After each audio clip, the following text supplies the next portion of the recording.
Halo, selamat malam. Apa kabar para pemirsa PJTV? Senang sekali hari ini saya Putri Barbie bisa hadir di acara Talk Today PJTV.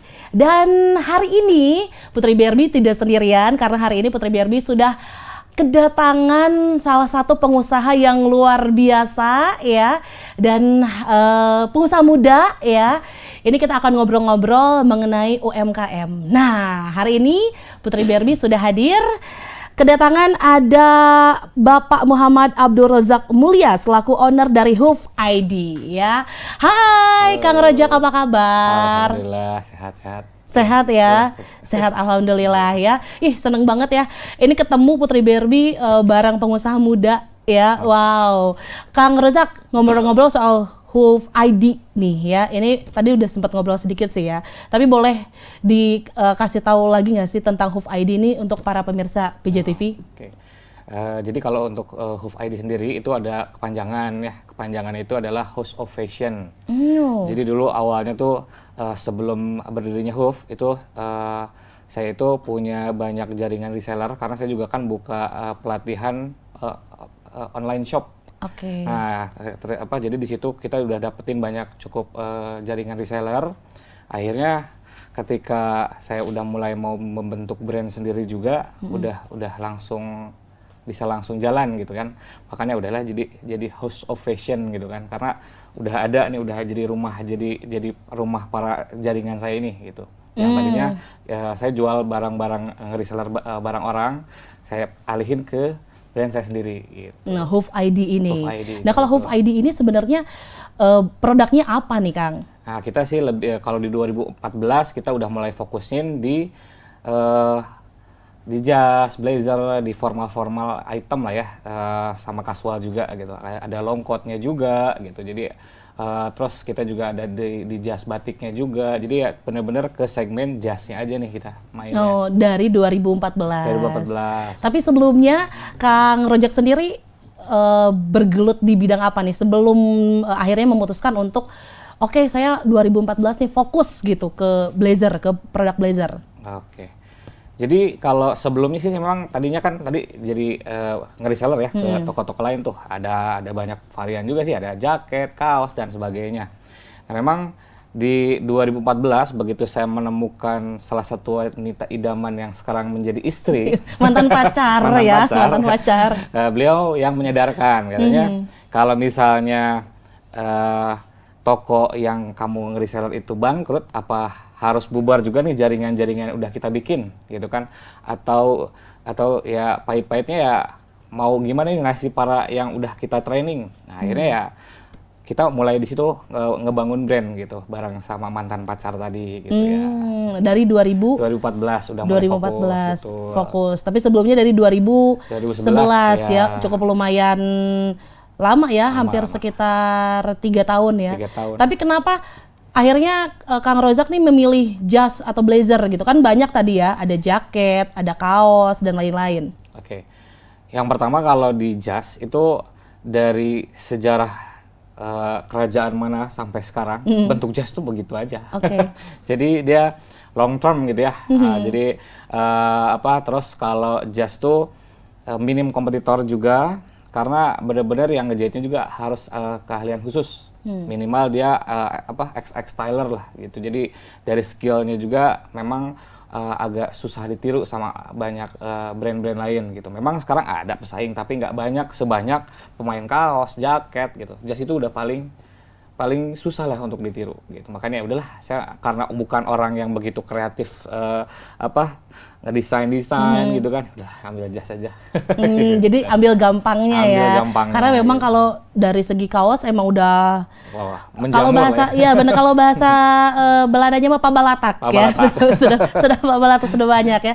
Tapi menurut Kang Rozak sendiri apa nih tantangannya? Kan pasti ada tantangannya dong ya kalau bikin suatu produk gitu, apalagi kan memang tadi kata Kang Rozak ini ini gampang banget, tapi tetap harus ada tantangannya dong ya. Nah, itu apa nih menurut Kang Rozak? Ya, tantangannya ya selain tadi ya di sisi produksi kan harus ada keahlian khusus ya. Ya selain dari produksi ya tantangannya juga yang pertama saya harus membangun brand awareness juga nih kan. Okay. Ya jas ya pasti identik dengan salah satu barang-barang yang cukup ya dibilang premium lah ya segmennya gitu kan. Berarti kan saya juga harus ngebawa nama Hoof ID gitu, kita harus nge-branding sedemikian rupa gitu kan. Itu juga cukup jadi tantangan yang besar juga buat kita gitu, karena kita ngerintisnya benar-benar bukan barang-barang yang apa ya, yang tadi menjamur tadi gitu. Jadi kita harus pelakuan pun beda secara branding dan sebagainya gitu. Oke, ya. Jadi memang kalau ngebangun brand cukup lumayan sulit juga ya Kang ya. Juga. Apalagi kan ini dari Akang dari merintis ini dari reseller awalnya reseller ya, dulu, yang betul. barang pasti sudah ada ya. Betul. Terus tiba-tiba sekarang harus beli bahan-bahan ya kan ya. Kalau dari segi konveksinya sendiri itu Akang udah punya sendiri Kang? Iya betul. Oke. Jadi udah langsung satu paket aja di workshop kita. Produksinya ada, tempat live-nya ada, gudangnya ada, semua satu tempat, satu lokasi. Wow, keren banget ya.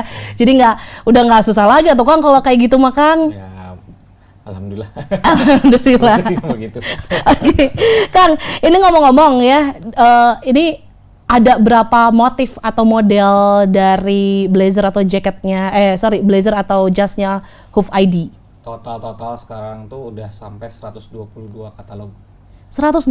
Ya, itu juga sebelumnya kita udah sortir sama yang sudah kurang inilah ya, kurang kenceng si penjualannya, ya udah tersortir 122 SKU. Wow, itu bedanya apa aja tuh, kan cukup lumayan banyak juga ya, Ya kan jas kan gitu-gitu aja tadi kata Betul, Akang, betul, tapi ini ada 122. Oke. Saya main di bahan. Kayak sekarang kan jas batik gitu kan, itu juga salah satu barang yang kita kedepankan untuk ekspor. Nah, makanya kita juga dilirik sama beberapa negara juga kan untuk yang batik-batik gitu ya, jas batik. Terus karena kita pengen segmen anak muda nih, wah ini kurang lengkap nih kalau kita nggak bikin yang bahan corduroy. Terus ada lagi yang bahan-bahan denim. Terus ya sisanya yang formal sih yang pada umumnya yang dipakai kantoran, wisuda dan sebagainya gitu. Karena kita memang segmennya ngambil ke pasar anak muda. Oh, Gitu. oke. Dan ini unisex ya, bisa dipakai betul. Laki-laki dan perempuan ya. Kalau dari segi warna-warnanya Kang, itu range warnanya nih, apakah misalkan kayak yang Akang pakai aja monokrom gitu, atau yang warna-warna lain yang ngejreng-ngejreng ya, gitu untuk perempuan biasanya tuh kan, itu ada nggak? Itu kita sih ngikut tren ya biasanya. Kalau tahun-tahun kemarin kan kayak warna-warna ungu, apa namanya ya? Warna ungu. Ungu jomblo ya. Ungu jomblo gitu. Terus ya. ke sini ke sage. Ya, kita juga ada sih ngelengkapin varian-varian kalau lagi tren warna apa kita bikin. Gitu. Karena kan itu buat ngejar segmen MC gitu ya, kan. Betul. Pasti kan dia pengennya ngikutin tema gitu ya. kan. Ya, makanya kita juga adain juga sama gitu. Nah, kalau dari size-nya Kang ya. Size, oke. Ini size-nya dari berapa sampai berapa? Nah, untuk yang ready stock sih yang memang kita jual retail secara stok yang ada, itu kita stoknya dari S sampai double XL. Oke. Nah, cuman untuk kan kita juga dapat order tuh pengadaan juga tuh. Itu bisa sampai 8XL, 9XL dan sebagainya. Sih sebenarnya itu mah tergantung custom size lah ya disebutnya. Kan kalau kita mau ekspor ke Dubai juga kita harus nyesuaiin. Ukuran-ukurannya harus negara sana nih, nggak mungkin nih dikasih size lokal gitu kan. Nah, berarti kita juga sama sih masih bisa custom lah kalau dari sisi size tuh. Oke, nah ini kalau Akang sendiri tadi sempat bilang ke Dubai ya, terus ekspor juga sudah ya. Dari negara mana aja Kang? Kalau untuk ekspor yang udah terjadi di kita itu baru Jepang, Korea Selatan, Malaysia, Singapura. Untuk Dubai sih kita baru beberapa kali bisnis matching aja, tapi belum sampai goal nih. Mudah-mudahan tahun ini goal lah ya. Amin. Mudah-mudahan tahun ini ke seluruh dunia ya Kang ya, nggak cuma negara-negara tersebut doang ya. Amin. Wow, luar biasa ya. Oke, pemirsa Penjat TV ya, nanti kita akan ngobrol-ngobrol lagi seputaran Hoof ID ya. Jangan kemana-mana karena akan ada pesan-pesan berikut ini.